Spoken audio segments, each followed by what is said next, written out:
from the Mom Who Knows Nada. My name is Brianna, and this is the Mama Knows Nada podcast. Today we have a special guest who is an old friend and a little yogi, and she's going to tell us all about her journey to motherhood and how she stumbled into the yoga practice and why it's important to her. So I'm really pumped to welcome Taylor. Thank you so much for being here. Hey, thanks for having me. I'm so excited. I think it was just funny because, I mean, we went to high school together and we went to the same college and we have like mutual friends and our paths just have always kind of come in and out and in and out. So it's so lovely to reconnect with you and kind of like follow, like, thank God for social media, because you can like, oh, like they're doing that. That's so cool. Like, so I kind of like stalked her on Facebook to be like, oh, hey, would you come talk about your journey? And she's like, sure. Anyway, so tell me a little bit about your role in being a mom and how you've kind of grasped it so far. Oh boy. The biggest question, right? The biggest transformation that has definitely happened in my world so far, is that, the relationship with yourself before motherhood and then kind of after motherhood, right? And it's a good one. I think that we have a very similar background in that we didn't immediately dive into having kids after college or after even getting married or having a significant other. My husband and I were together for about 12 years. No, we're celebrating 13 years this year. Lucy, my daughter, is 4 years old. So that's a good chunk of time to just be like just the two of us. And it was a good plan. It was a good plan because there were lots of things that I wanted to accomplish, as a career person. My husband, he has lots of passions, lots of different interests. And so, we really wanted to kind of, check those things off of our to-do list, things that we were just like, these are just things that, we want to kind of see fulfilled. And then we'll start a family and then it'll be their turn and we'll make sure that is such a paradigm shift that we want to make space for it. And, it's definitely been a ride. For sure. I think that there are a lot of things that, you have the image of what it's going to be, like who you are going to be as a parent, who you are, who are you going to continue to be for your spouse. Then it's like it arrives and you never know. I think that we have stayed true to ourselves and we have tried we have tried very hard to keep like the spirit of adventure and fun and stay true to who we are as people. It's, we didn't totally go Stepford or like turn it the Joneses by any means. We're still, hot mess artists, but now we have like this little person who's a, crazy hot mess, right-brained person right along with us, in training, teaching her all the things. Hot mess here. So that creativity is key to happiness, I think. So for a lot of us, our little, sidekick in so many ways. She loves being involved and she loves being a part of it and, finding, how she fits inside the family. And, we're just like, man, you're the best. We're so happy you're here. Yeah. That's really interesting. I like the way you position that and the intention about having the space to be a parent and creating space for that new organism, because it doesn't matter how planned you are, if you've wanted kids, if you stumbled into children, It does change you and you can't control it. It just is like this. I liken it to a switch, like for me personally, like, and you just start doing things and you're like, oh crap. I didn't think I was going to be that kind of parent. Like I always thought I would be the fun parent, and I'm definitely not the fun parent. I'm like the boundary police, like, but not like helicopter mom. Like, no, we have to take care of our things and put our dance shoes away. And you want my Declan loves capes and dresses. Like he likes anything that's twirly and swirly. And I'm like, well, if you don't take care of your things, like, so I hear that loud and clear because parenthood is such an interesting dynamic about who you were, this person before, married with this new person that you kind of have to be if you want your kid to be alive and well. Like, yeah, they kind of need you for a lot of stuff for a long period of time. And that marriage of personalities is really difficult, I think, to navigate sometimes, like day to day, week to week. I'm like, oh God, who did I become? Who is this version of me?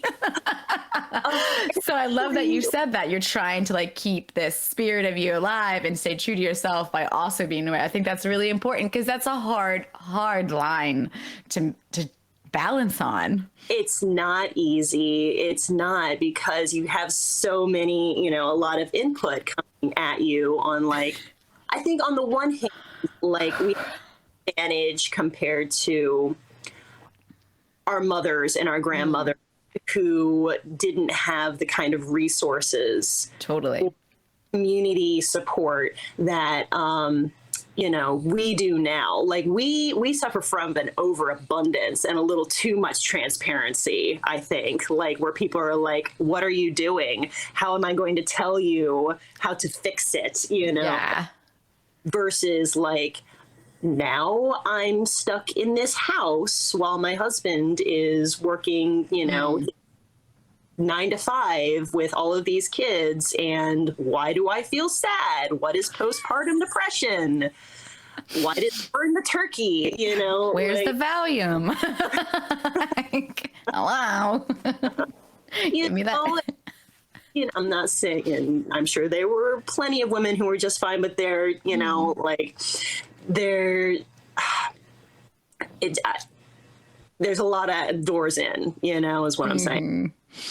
It's cool that there's just different struggles. Like, Totally. Yeah, you just can't hold on to anything too tightly. Yeah. I think like when you say something like, this isn't me, like, and that's one way of being like depressed, or you're going, oh, I've changed so much, and you can be proud of that as well. Going, I get it. Maybe today I didn't make it onto my yoga mat, or God, I can't remember all of the Shakespeare monologues that I had to memorize in college. But you know what? Everyone in my family got fed today, and winner. And that is the thing that, I can make a mean omelet now. And that's definitely something that I couldn't do.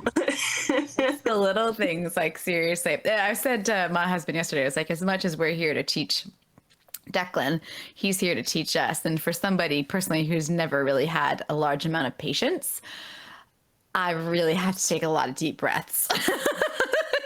So I've definitely learned a lot from this tiny person.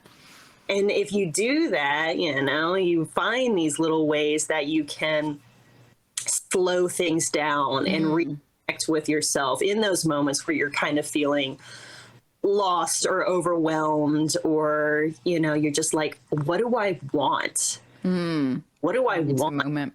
I build up to something if I'm feeling unsatisfied, but I can't even name what that thing is that I satisfy myself, and like I said, and there's lots of da-da-da-da. It's hard to find a quiet moment where you can ask yourself these like deep questions and like find the answers.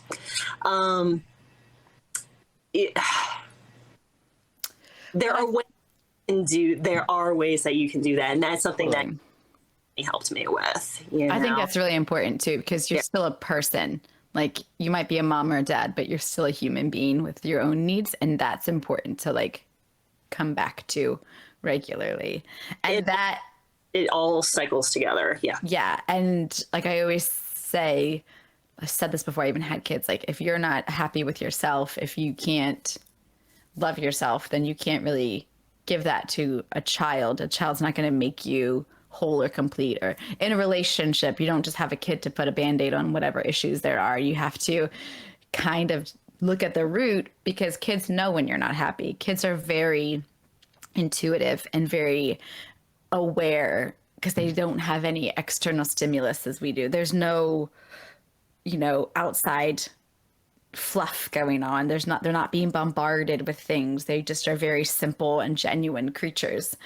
And then we give them all this context that I don't even know if it's really accurate. So, why can't boys wear dresses? Declan, it doesn't make sense to me either, dude. Like, I don't know, buddy. Because right, it's just not in vogue right now, but you're gonna see more amazing, with Billy Porter and everything, you're gonna see lots of amazing femme guys gracing the covers of Vogue and everything. That could be you, kid. You could be the next Louis Vuitton or I don't know, Versace or something. You get it, buddy. I'm all about that. How does, speaking of our little ones, how does Lucy inspire you? In so many ways. Most of the time I'm fretting over her because she's my only. And like I said, I waited a long time for her. And, now that she's here, I'm just like, you are the precious, and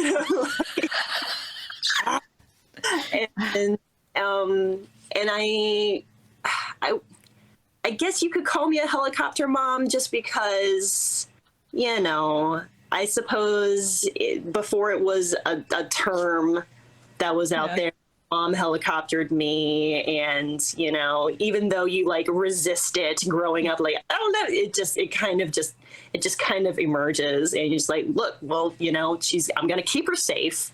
Come hell or high water, and, okay, so I guess I'll tell you about the worst day of my parenting life so far. A few days ago, my husband jumped on a plane with his mom and flew off to Greece to go and see my brother and sister-in-law get married in Santorini. So beautiful. Mwah, so they waited such a long time to make this happen. They planned this destination wedding before COVID happened, and they've been patiently waiting. And so, they all got their vaccinations and they went. Lucy's not vaccinated, so I was like, this is heartbreaking, but I'm gonna camp here, have fun, don't die, and also don't bring it home with you. Better quarantine. He was very good. He went and he like drove up all over the place to like find a 24-hour rapid test location, and got his nose swabbed twice.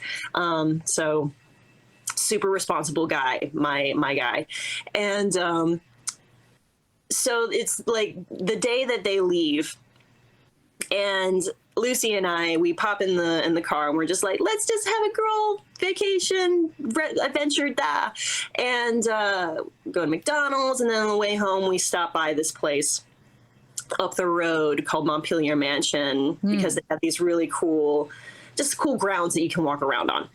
And as we're leaving, she's this long, baby kid who I am still learning how to balance, and I have this big head. Oh, sweet girl. And she trips and she puts her hand down to catch herself. And instead of just bouncing up like she always does, she comes up and she's like sliced her palm. Oh. And there's like a flap here, and it's full of just nasty gravel and shit. Anyway, so I just let her just go on terminal with me, and I scoop her up. I scoop up my bag. I scoop up the McDonald's cup that was there, because God forbid we like litter. And we take it to our car, and I urgent care, and she goes through the whole just nightmare of it. Spray, putting her hand in the things to like maybe kind of loosen up the gravel or to get it out. And then like the Novocaine and 5 stitches, and just the whole time, just like, I just want to go home. I just want to. But that's a tough day.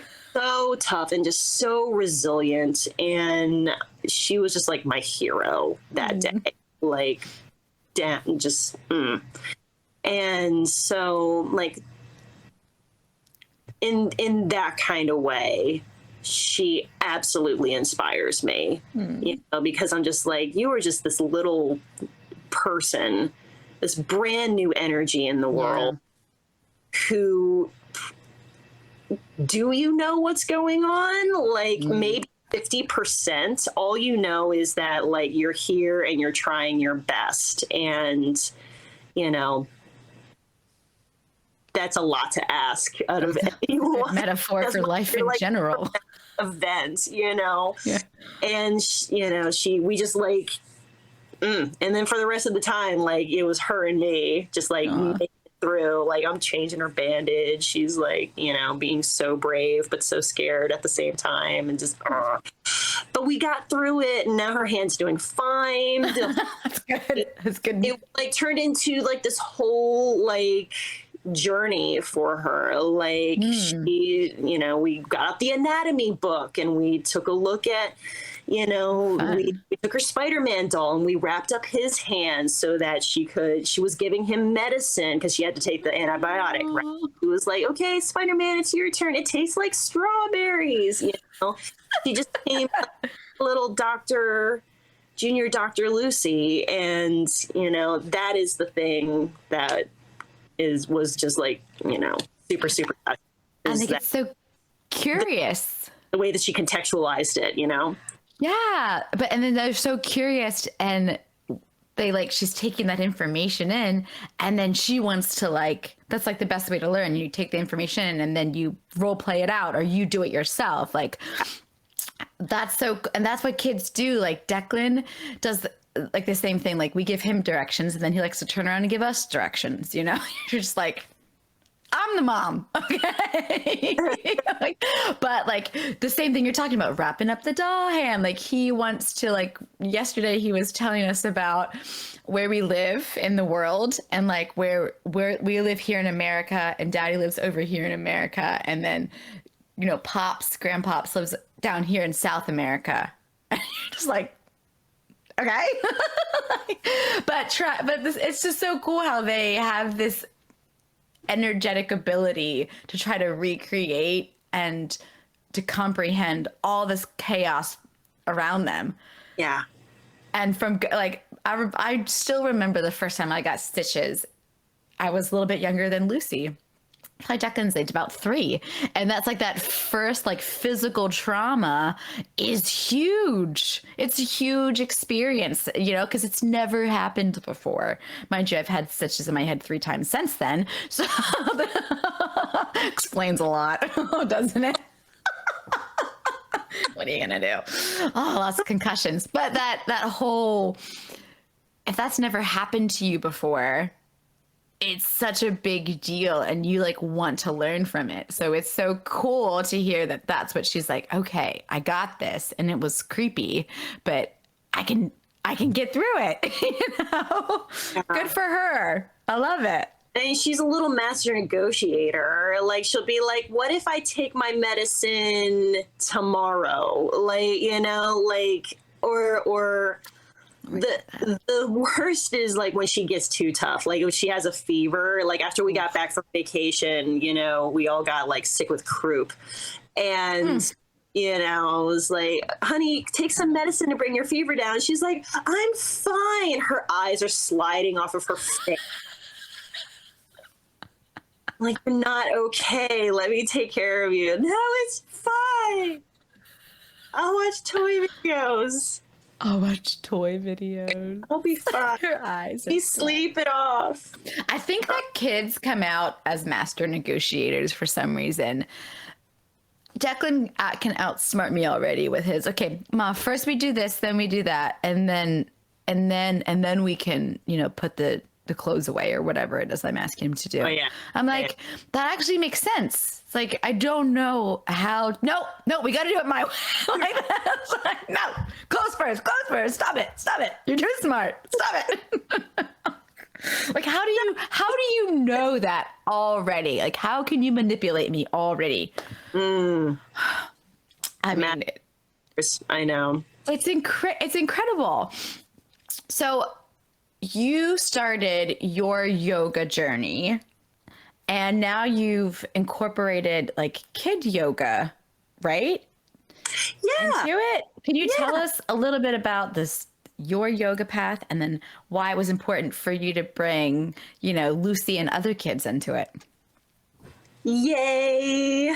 I love yoga so much. It has, for people who like don't know what yoga is, it can, there are lots of images. Like when you say yoga, there are lots of things that like come to mind, like either the very vigorous, like stretching poses where you have the leg over your head, or the very transcendental, I'm meditating and I have no thoughts in my mind, and I'm enlightened, and it's and for a lot of people, like I'm taking my 200-hour yoga teacher training with Breathe for Change right now, and which is a fantastic company, organization.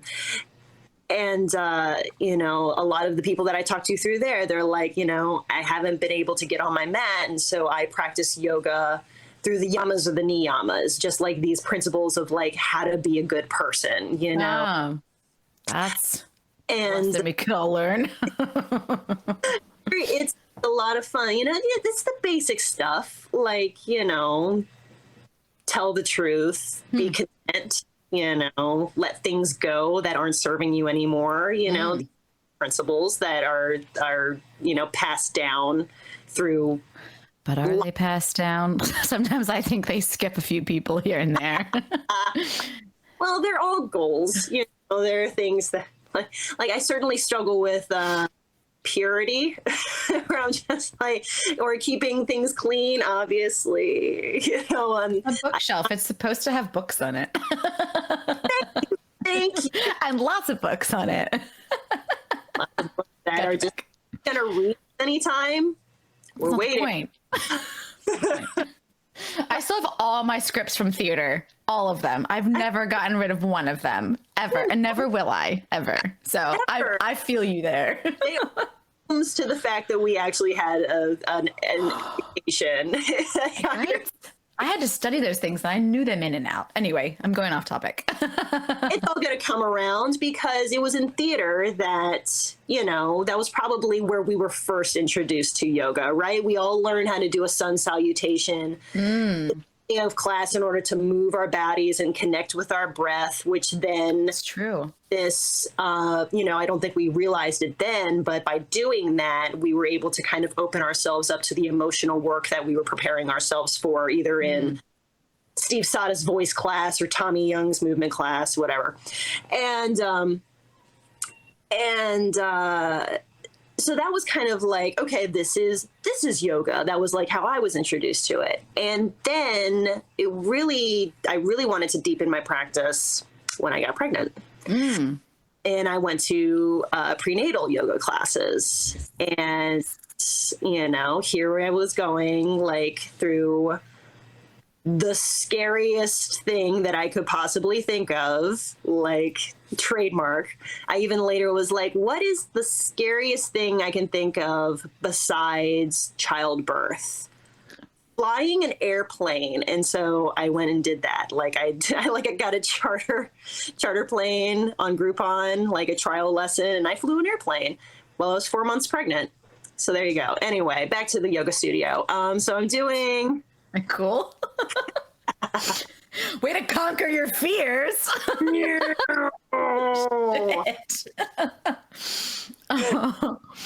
So that's so I wanted to continue practicing yoga for myself, for my own, like, peace of mind, preparing my body for this epic, change that was happening physically and and emotionally. And also it was like, it's good for her, right? And that just continued. Like when she was born, I still wanted to connect with my own personal practice. I would set her up in her little bouncer as I kind of unrolled the mat, and I would practice in front of her as as I was giving her a bottle. I would be doing like pranayama exercises to kind of be like, like those midnight feedings, right? And it's like, get your bottle. I'm going to do some deep breathing, or I'm going to sing you a lullaby, and we're going to kind of breathe together. And, maybe that's going to bring our collective temperature down so that we can settle back down and get some, I love that. And nice. And then she was about 4 or 5 months old when I got my teacher certificate to teach children's yoga through Childlight Yoga, because I wanted to continue, I wanted to have the tools to learn more about yoga for myself outside of the studio, continue my self-study, but also get the tools to be like, hey, this is something that's really fun for mommy and has been really good for her and you subconsciously. But we can make this fun, and this is something that we can do together. And I like that. And so that has always been the thing. Expanding it and bringing it to kids either through Zoom, like the virtual classroom, or this yoga camp that I did last week with Breathing Space Family Yoga in DC. Being able to connect with little kids that are just like really into it, and they're excited about like being able to show off and do these cool poses, and then actually having someone in the room that can help them, like what is something that you want to practice, like, oh, how do I do this back bend? I feel like I'm not able to, and now I'm like, hey, I can actually support you in doing something like that, or just making it fun and accessible so that they learn it.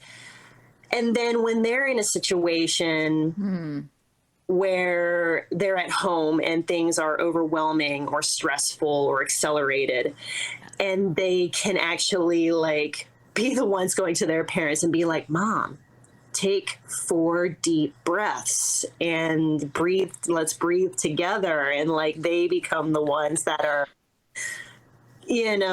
helping, supporting you. Yeah. Yeah. Controlling the flow of energy and bringing more wellness into their homes and into their lives. It's like the ripple effect is really, really profound. Totally. Yeah. Totally.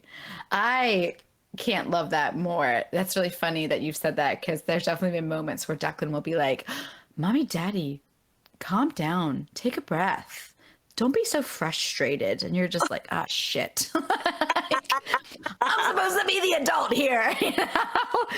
And I've tried to get him to do yoga, which is another reason I wanted to talk to you. And he just wants to like jump around on the mat. So like, how do you get them to engage even for like 2 minutes? How do you do that? Celebrate those 2 minutes. Just celebrate whatever they show up with, because you'll find it. Like I said, when Punjabi wrote the 8 sutras of yoga, we kind of touched on this earlier, there are different branches. There's so many ways into what is yoga. There's probably the most well-known are the asanas, right? The poses. Yeah. And that's probably what is going to be the most attractive to Declan, because he's like, I'm a growing kid. I'm learning all about this mechanism that I'm driving, right? It's changing all the time. My relationship with balance is changing every day, because whenever I have a growth spurt, all of a sudden I have to relearn how to pilot this thing. And It's an excellent note, by the way, the Yeah. growth spurts. And I'd never thought about that. Of course, they're going to be disoriented if they grow 2 inches. Duh.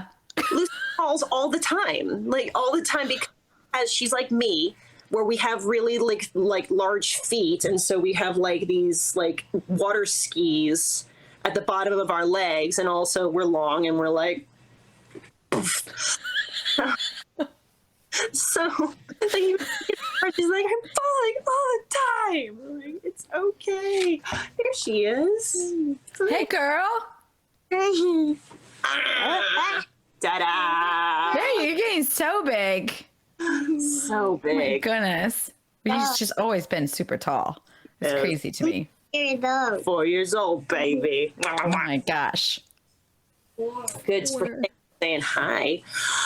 But doing some poses, having a couple, like getting a yoga flashcard deck.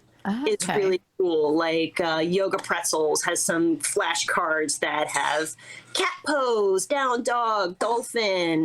They get attracted to the animals because Mm. and then they like That. when they do a pose and they feel like, yes, I did it, that's a cool, like, addicting feeling. And alignment and everything, like where you place your feet, where you do your hands, are you breathing? And that is kind of like secondary. The first thing is just like, hey, this is something that we can do together. And I think that it's mostly important. This is why I love to teach families. I love classes where it's the grown-up and the little person together. One, because I feel like there aren't enough like mommy/daddy and me Yeah.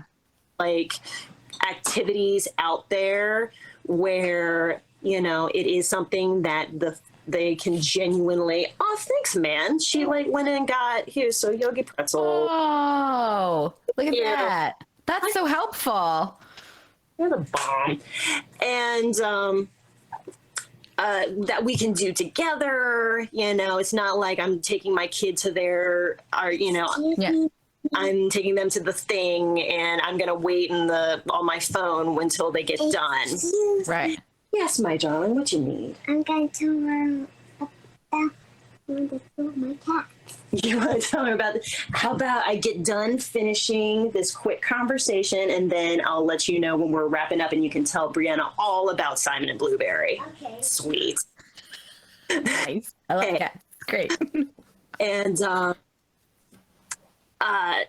but also like I want to be able to like connect with the parent in a moment, being like, hey guys, when you're just put this in your back pocket, this breathing technique or this relaxation or this, something to, Totally. that you can possibly use in a removed situation down the line when you're not in class. This is something that, hey, you're struggling to articulate what you need from me. Why don't you take a deep breath and then try telling me again using your good manners, or hey, you're kind of acting like a jerk. You know that I'm on your team, right? Sit on down in your mindfulness corner, and here's your feelings jar. And when you feel like you're ready to talk to me, I'm going to be right here, Yeah.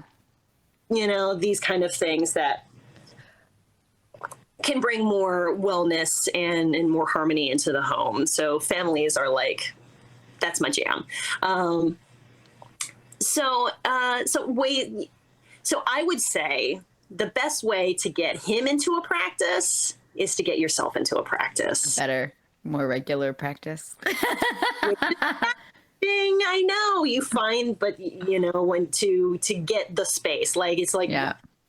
people get that way, right? They're like, I'm supposed to be doing it all and I have to eat. No, and I'm not much of a meditator. I can only meditate after I've had like a particularly like either vigorous or restorative yoga practice. Because that is what, like, yoga is the art of like calming the fluctuations of the mind. Yes.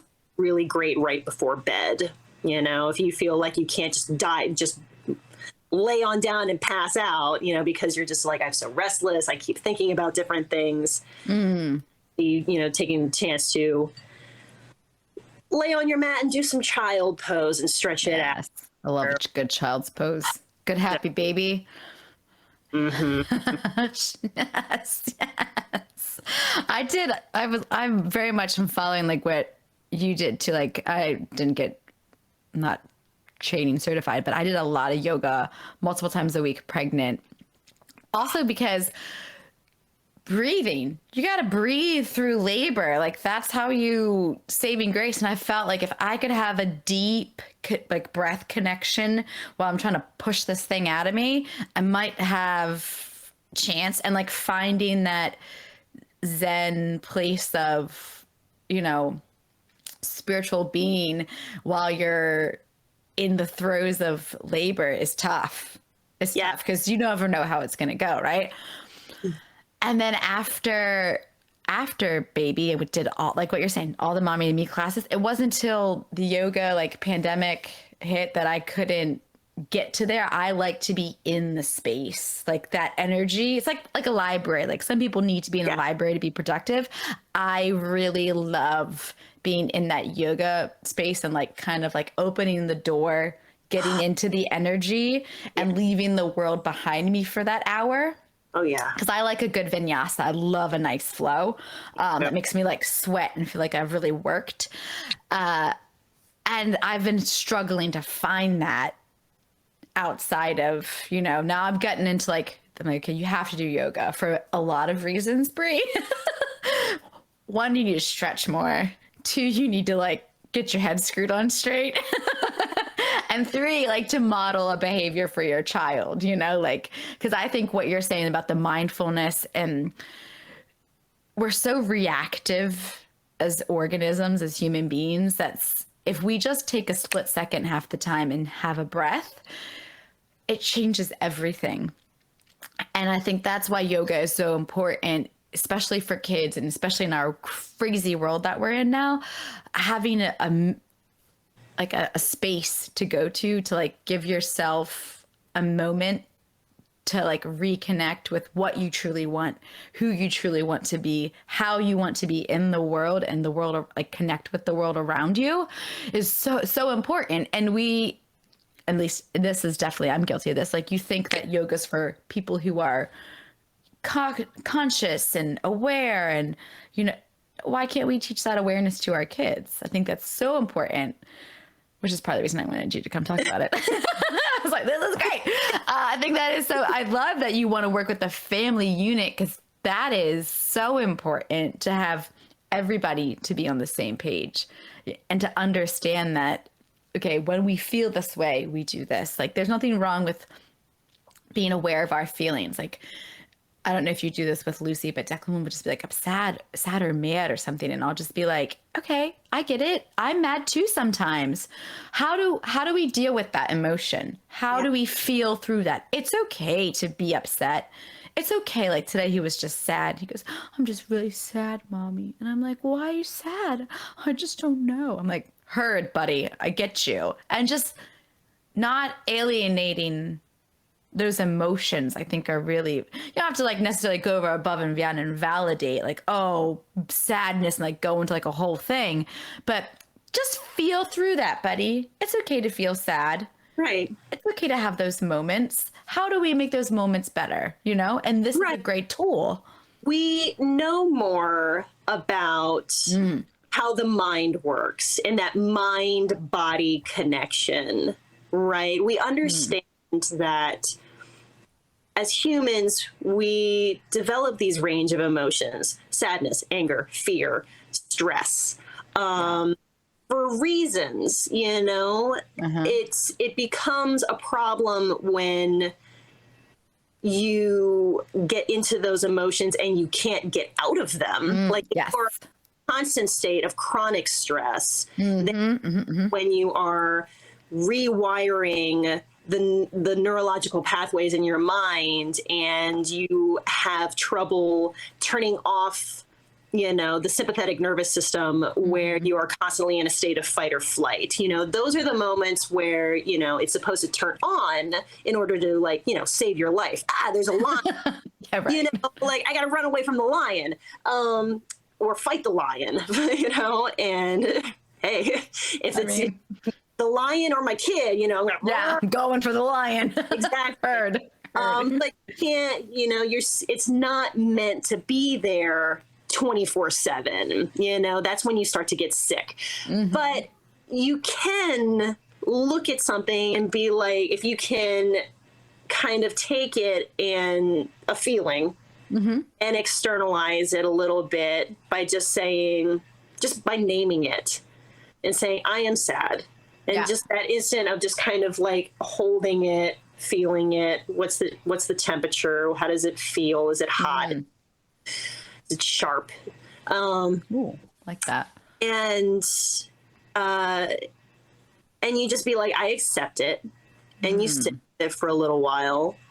Maybe there's a reason why you do feel that way. Maybe you can't name what that reason is. But after a while, if you can just, like you say, if you breathe through it, and maybe that feeling will dissipate and something else will come behind it, or maybe, but at least at the very least, you can show yourself the kindness of accepting whatever this emotion is until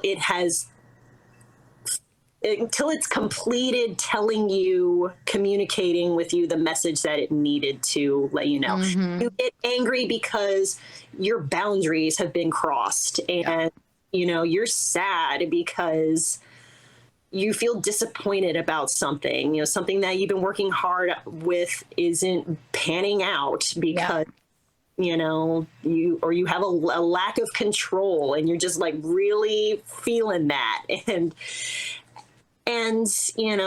there's this great meditation, or visualization, I should say.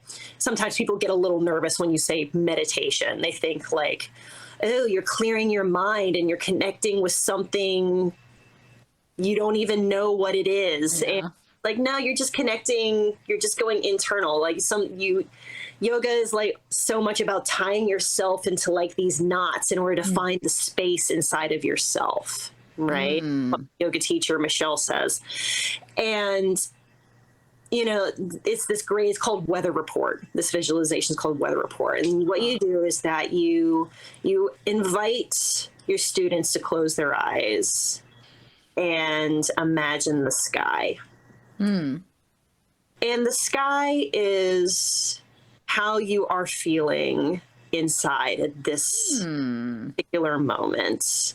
Maybe it's sunny. Maybe it's a little cloudy. Maybe it's windy. Maybe it's snowy. And you just allow them to connect with that, attaching no judgment to it. However, it's just the sky.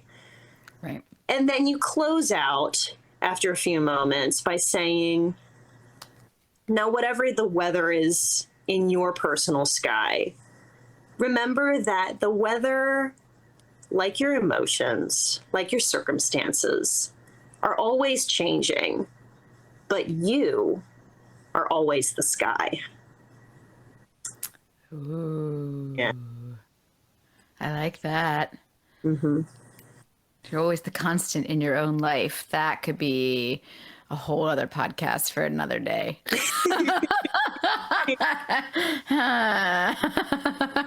With mindfulness in play. Yes. That is a really good exercise that I think I will have to try with Declan. We tried to do this thing every day where we ask, how do we want to be every day? Like, how are you going to choose to be in every moment today? And he always says kind. And I usually say patient or focused. Yeah. Or accepting, my own little things I need to work on. And whenever he, toddlers do toddler things. Like yesterday, he threw his ninja sticks at Dominic, And I was like, all right, we're putting these. He tries to be Raya, like Raya from Raya and the Last Dragon or whatever. Oh, yeah. He's channeling his inner martial artist. And the moment you take it away from him and he's like, I just want to be kind, mommy. I want to be kind. It's like, okay, well, we can be kind without our martial art stuff. Okay. Be kind. It's a beautiful practice, like setting intentions. That is so nice to begin the day, like that morning ritual. Yes, I think it's because it gives you something to come back to. And I'm not exactly like having a mantra, like I'm not exactly good at it, but we're trying to like implement these tools for Declan that we didn't have as kids that I think can help on a day-to-day basis about how do you want to be in the world? How do you want to move about the world? How do you want to engage with the world around you? And how do you want to make people feel? What's that expression? People always remember how you made them feel. And we never intend, usually, I should say, generally speaking, we're not trying to upset people, but it happens, So if we can be a little bit cognizant of ourselves, then we indirectly are more conscientious of other people. Right. That's what we're going for. And saying the pathways to that beautifully. It does take a few years, when they're like, oh, you're teaching your child yoga, they must be like the most Zen kid in the world. Not true. Not true. She is this big ball of energy, and it's going to take at least a few more years. They say that kids don't get social emotional, mastery until they're at least 8 years old. So, the fact that you are laying these pathways, now is just, is a beautiful thing. Like you're ahead of the learning curve, but they're still They're still just these little Stay tuned. See what happens. Who are still very much looking to you. And, they like Lucy tricks me all the time because she has this amazing vocabulary because I sportscast everything. And so she comes across as super duper intelligent, and she is. But then there'll be something like, do you know what you're saying? Or are you just like using this word? Yeah. Heard it, but you're not quite sure what the actual context is. Yep. In order. So like, don't let them fool you into thinking that like they're these little adults just yet. They're still very much learning. Is right. Yeah. But you're by setting their attention, like what you're doing, Declan, setting your intention for the day. How to be kind. What does that mean to be kind? Thank you, my angel. You're the best. Cheerios. Breakfast of champions, right? What was the most useless advice you received about parenting? Switching it up here.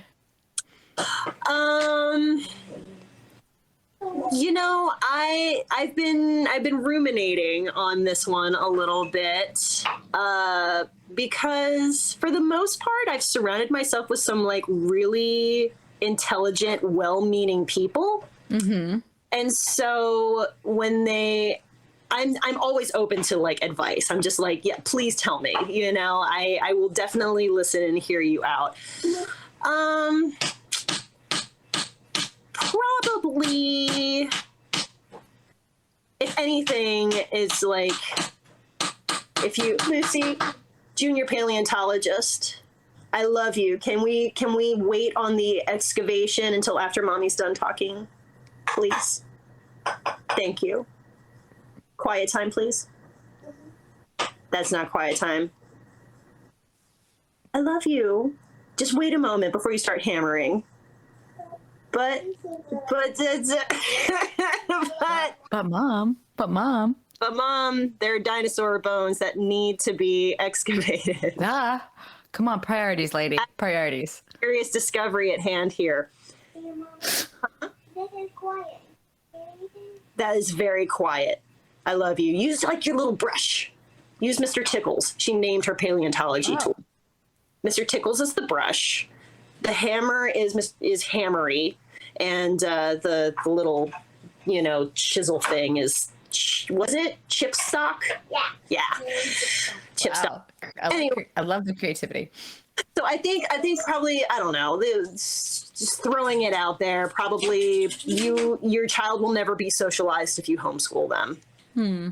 I would probably say that one is the most, well-meaning but unfounded bit of advice that I've ever. Did you hear anything?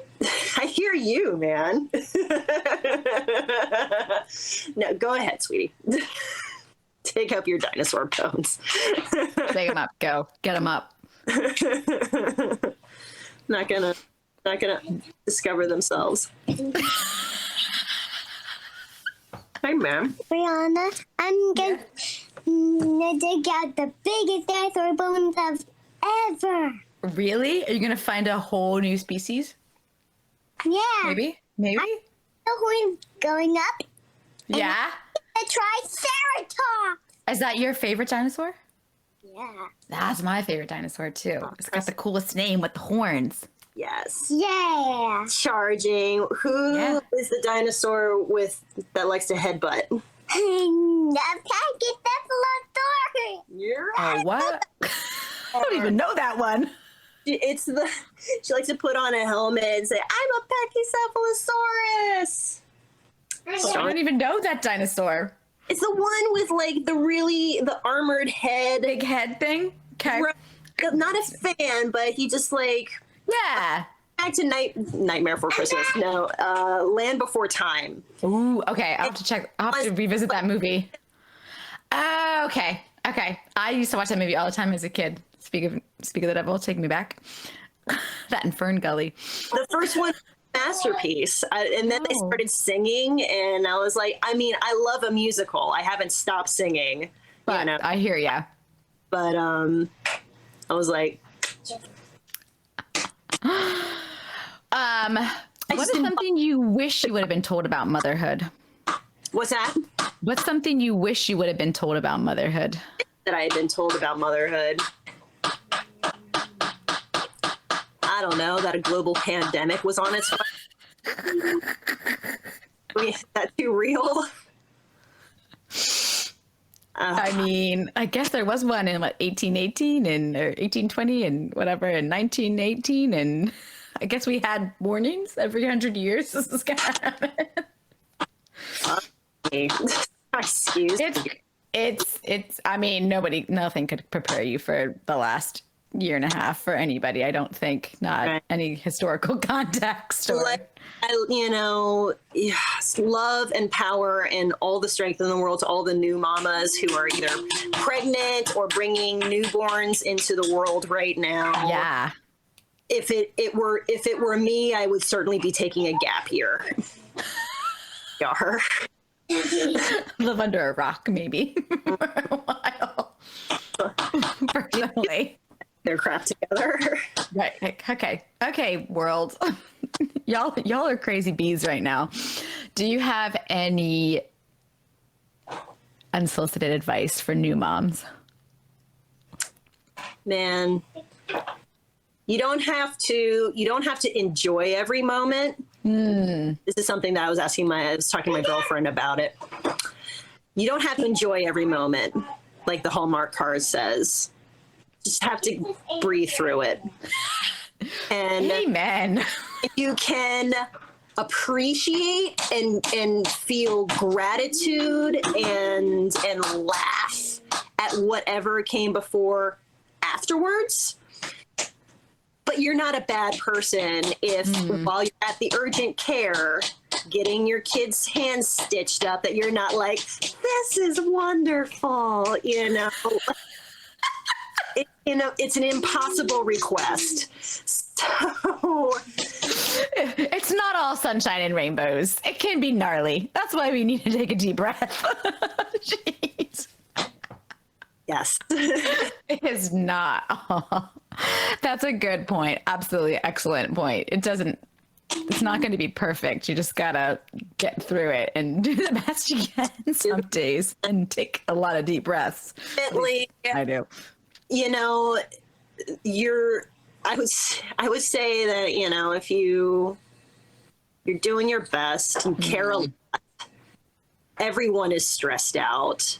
Everyone is experiencing some kind of trauma. And, you know, I think that a lot has been unearthed during this pandemic, things that may have been tolerated or ignored or suppressed is now kind of butting to the surface and being like, okay, it's all happening now. Let's shadow work right now. And that can be Totally overwhelming for a lot of people, especially people who are just like, I just want to make breakfast, you know, and totally. I'm crying, you know, and poof. It's tough. It is But tough. it's moment to moment, and this too shall pass. We're going to get through it. And fortunately, there are people out there who want to help. There are people that want to connect and support. And, you know, I would say that I think it's really wonderful, again, going back to like the intention setting that you are doing with Declan and that communication that you're putting into his that, you know, it's really hard to communicate the things that you want. Yeah. Even when you have the vocabulary, when you're a grown up. But if you can get the practice of asking for what you want, knowing what you want and knowing how to ask for it, that is a gift. Totally. That is a total gift that you can give at any age. Yes, junior paleontologist Lucille Hightower. I wanted to see something. I am so excited to see the new perhaps it will get us more grant funding for There you go. a new discovery, a new artifact. That'd be great. Go, Lucy, go. Go get it. I love it. Well, thank you so much for being with us today, Taylor. I loved having your perspective and the mindfulness and how important yoga and just different exposure to our kids and how important that is. So thank you so much for taking the time. Can you tell people about your where they can find your business if they're for your yoga practices? Okay. So I'm just kind of bopping around on Facebook. You can find me at Kids Yoga and Wellness by Taylor, or like the Kids Yoga by Taylor. Yeah. And Cool. connect with me on Facebook. I do some virtual stuff on Zoom or on school. I've started doing some yoga in the park for people who feel comfortable with practicing yoga in an outdoor space. So Nice. check if you want to, and also if you want to connect outside of the yoga studio, you can catch me with my 90s band. Yeah. Where we'll sometimes do shows and have 90s parties. And We'll have to do a separate podcast for that. We'll have to do a separate one. Yeah. I feel like we could talk an hour about that. I am a multifaceted person. I know. I love it. I think it's great. Well, until next time, thank you again for tuning in with us, hanging out and sharing your stuff. Until next time, mamas, have fun learning all the things you didn't know you needed to know. Yes.